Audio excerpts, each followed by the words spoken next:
नमस्कार, माझं नाव ओमकार संतोष पुजारी, मी राहणार ब्रह्मपुरी. आम्हाला ह्या साहेबांनी ही नेचर किंगची एक जाहिरात केली होती. मग आम्ही एकदा ट्राय केलं, एकदा हे उपयोग करून बघा म्हटलं. एक 10 दिवस झाले कच्चून.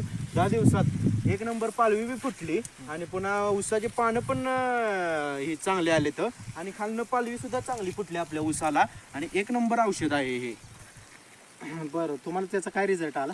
रिझल्ट बघा ना, तर फुटवा चांगला फुटला आणि पुन्हा पाण्याची रुंदी जास्त वाढली. आणि आमचं तिथं मध्ये ऊस असं हे होता, बारीक होता. हे मारल्यामुळं 10 दिवसांना ऊस बरोबर उचलला. एक नंबर औषध आहे नॅचरल किंग टॉप.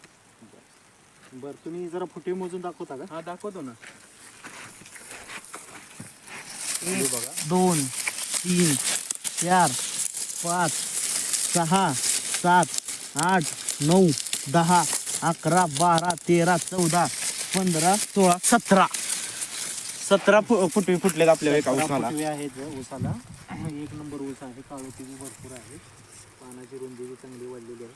दादा, तुम्ही समाधानी आहात का? आता एक नंबर समाधानी आहे मी. आणि मी सर्व माणसांना पण सांगेन की हे औषध नक्की तुम्ही वापर करा. हे माझा एक अनुभव आलेला आहे मला. नाहीतर माझा ऊस मध्ये पिवळा झालता, तिथं फवारलं आणि तिथं काळुकी एवढी चांगली आली ना, एक नंबर ऊस उचलला. आणि पानाची रुंदी सुद्धा वाढली आणि ही पट्टी सुद्धा एक नंबर झाली आमच्या पानाची. तुम्ही मधली शिर बघू शकता पानाची, एकदम चकाकी.